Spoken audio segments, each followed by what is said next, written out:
Hello, podcast world. I'm here to talk about the episode of Law and Order SCU, season 22, episode 1. It was very controversial. I mean, very, very controversial, I might say. I was checking it out, and I was thinking to myself, oh my God, I can't believe it, you know? It's about, it starts off with a black guy in the park working out, and this white lady and her son, a Karen, I might add, as he's recording himself, and she's just accusing him to like a harassment or whatever. And the question is, how did these two even run into each other? Then she calls the police saying that he was harassing her, threatening her and her son or whatever. And the whole time it's like on tape, nothing's happening. He's just standing there, and because he's black, it's a whole scene. Like by the time they get back to the episode, or they fade in and fade out. By the time they get back, there's cops everywhere. They've got the guy under arrest, and his name was Javion Brown, I think it was his name. And I was like, wow, how much more of a stereotypical name could you get in this scenario? And then next thing I know, they find the reason. Okay, in the process of trying to de-escalate the situation, you find a guy, a Filipino guy, with his pants down after being sexually assaulted, and had a concussion and is bleeding out. His head, on his head, his blood coming out of his head or whatever. And the ambulances are rolling away, and here comes our all-star cast, the Special Victims Unit, SVU team, and the leading people on there are Olivia Benson and Tutuola Finn. And the situation is, by the time they get to the scene, the guy, Javion Brown, is in handcuffs. Now, the police that were on the scene that had arrested him were like, well, we have him still in handcuffs because he has these outstanding warrants. And they were like, well, and other than to go into further investigation there on the scene, they were like, well, okay, we're just going to use that and take him to the precinct to ask some questions. So they do, basically detain him, arrest him or whatever. And the whole time, you don't even notice it, but the guy who raped the Filipino guy is at the scene recording, and it's just horrible. It's a horrible situation. And then the guy who is raped he falls into a coma after trying to give a description, and the overall of it is it becomes a racial situation, a racially infused situation. And the next part of the episode goes into it where Olivia and Finn are in the office, and they're going over some of the social media videos that were there, and all you can see is that, again, the guy was already detained. They went ahead and arrested him, and he's in, and the thing about it is he's in NA. So he was like, he got hooked on Oxy because he had a back incident a year ago. So now he's going to these NA meetings or whatever, and he was with his sponsor, and he was like, I'm always in the park at 7 in the morning. I work out, and that's, so his story ultimately checks out. They let him go. And the thing about it is he was just being really evasive, and that's his right, like, he's innocent. He's like, why am I here, all this and that. But he was basically, he was pulling the card, which at the end of the day, that's the thing to do. It's because, this man was basically wrongfully arrested, wrongfully accused. The whole situation was just jacked up. And the question was presented after the fact. Next thing you know, there's an IAB investigation on Olivia and Finn. The worst thing about it is Finn is already under an investigation for last season a wrongful, basically that's what a wrongful death lawsuit, and it's basically he shot a guy who was trying to kill his son, and the girlfriend or whatever, in front of the girlfriend and the son or whatever, but it was a good shoot, so he's not too much worried about that. And now the new police chief is a black guy, and he's telling Finn that after all the stuff that's going on in the country, he was like, I know what it's like to be black and blue. You gotta understand, you can't, it's like, it's hard for you to be both. You can't really go out there in the world and not have, because the question kept coming up, and it was really strongly pointed at Olivia, and if you watch the show, you know that this is the case. Are you prejudiced? And even her own son was like, you know, are you prejudiced? By the end of the episode, this is the outrage that kind of drove me to want to talk about this episode. The guy who raped the other guy and left him assaulted got off. The grand jury didn't want to indict him because of police conduct and because they're all pushing at don't trust the police right now, and they're also pushing at how the other guy, Javion Brown, was wrongfully arrested, and they're also pushing at all the other things that are going on, like Finn's lawsuit and how the whole wrongful death lawsuit when he shot the guy. They brought these things up, and Carisi, you know, he's a new 88 now, so he went from being a cop to being a district attorney, and with that being the case, they're just coming at him. You know, they're coming at Finn and like trying to figure out like how is he okay with the overall situation, and he's black, you know. So I really was like, oh my god, I can't believe that this is the stuff they're talking about. This is what they're going in on.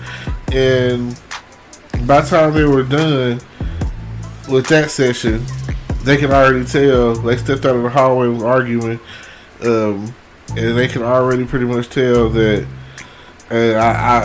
how do they say it? Shit rolls downhill. So at the end of the day, they were trying to point blame, and then the rapist comes up. His lawyer comes up and was like, he wants to speak at the hearing, at the grand jury hearing. He goes in there and immediately says, Carisi asked him a bunch of questions and asked, so it's like, you lied about this, you lied about that, and you lied about this, you lied about that, you lied about everything. It's like, basically it seems like whatever story is most convenient to you, that benefits you, is what's the truth. He was like, so what is it now?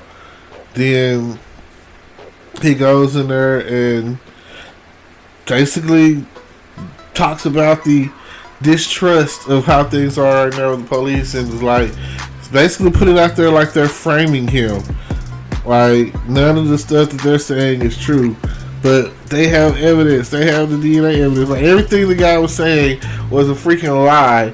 And I was like, and of course, you know, this is a white guy, and like, I was like, man, this is crazy. You know, this is crazy. So I just was like, I felt like, regardless of what's going on out there, as far as between the police and Black Lives Matter, justice is justice. I don't feel it's right for that guy to assault that other guy, and the other guy is left in a coma. Sometimes I feel like we need a Batman. Sometimes I feel like we need some forms of vigilante justice. Like, I know that's crazy, but if you're an Arrow kind of guy, you watched Arrow. In the first season of Arrow, he was like, what was the catchphrase?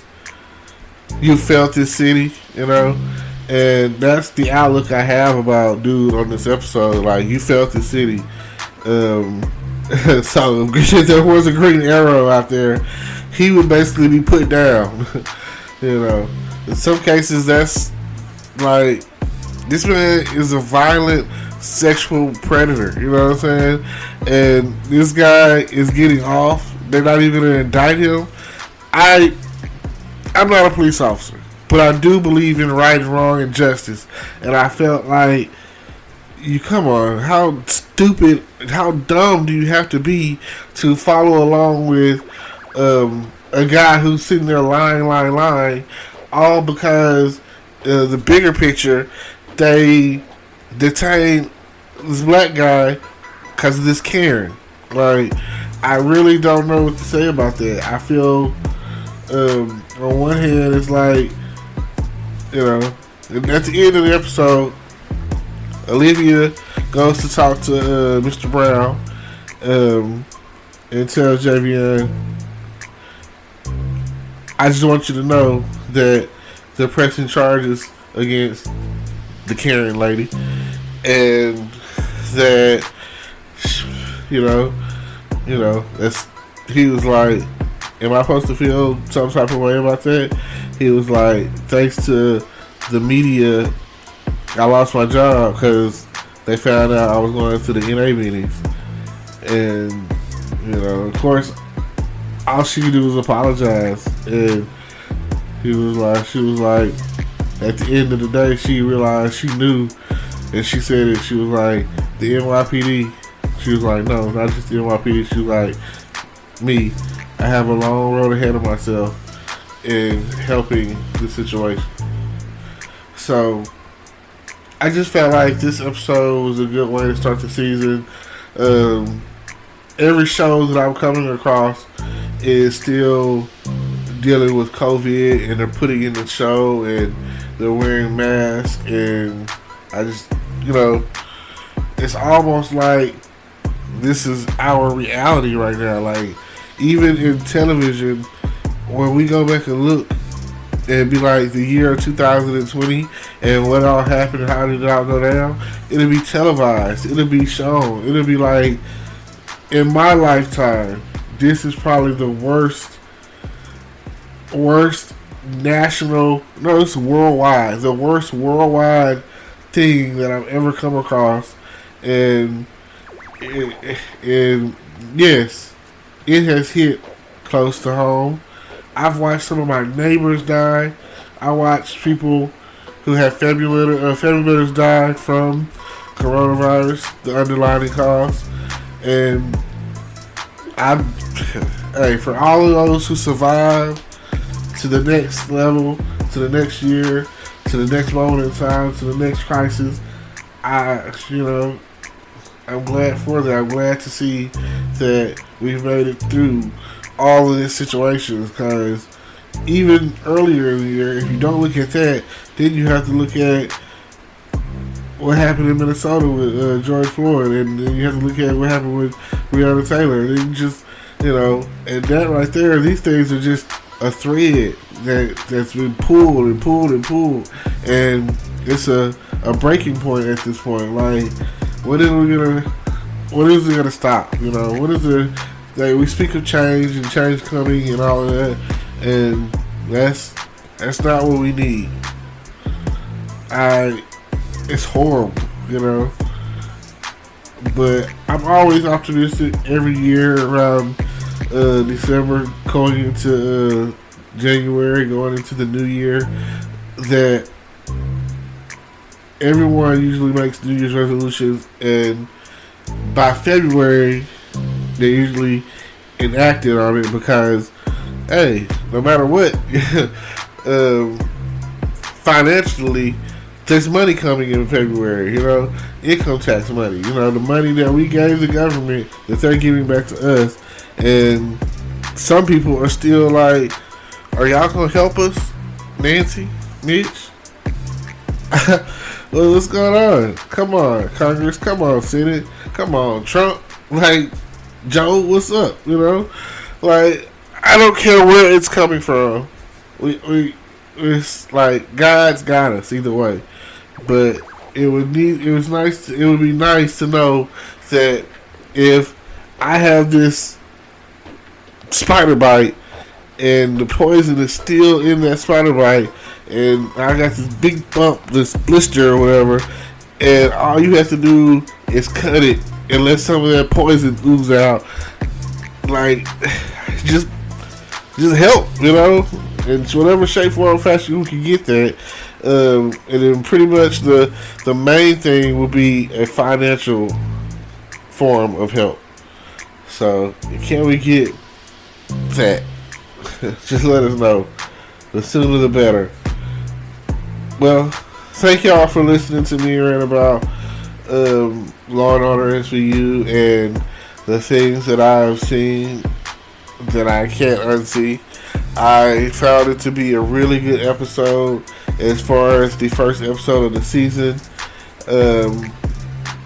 Like, it really woke me up this morning to watch it, and I guess I'm going to be on to the next one. Like I say, that was episode 22, season 22, episode 1, and now I'm going to move in to watch the newest episode that came out, and that's season 22, episode 2. And I've been a long time,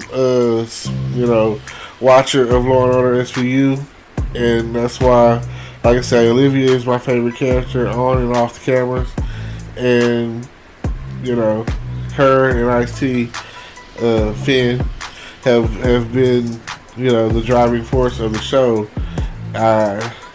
Maybe one day they'll bring Stabler in for some, I don't know, just, they don't have to bring him back, but maybe they can cameo him in, or, I know his, between his actual life and his career, that things were kind of shaky and flaky, so I understand why, his character probably washed out. I don't really know.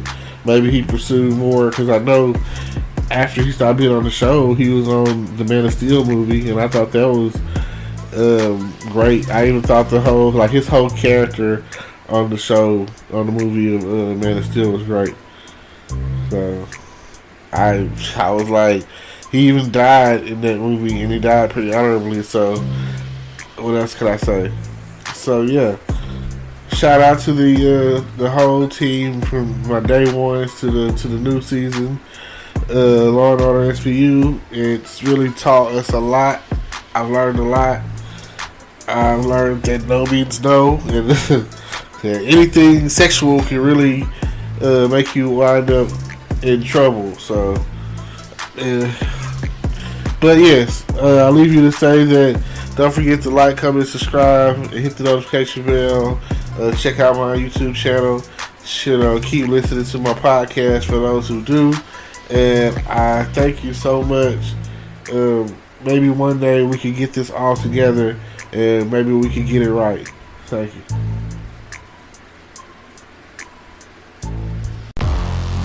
Hello, YouTube world. Welcome to my channel.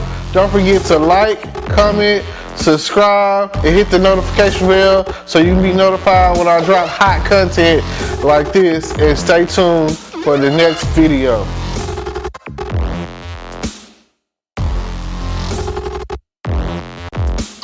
Today is your lucky day.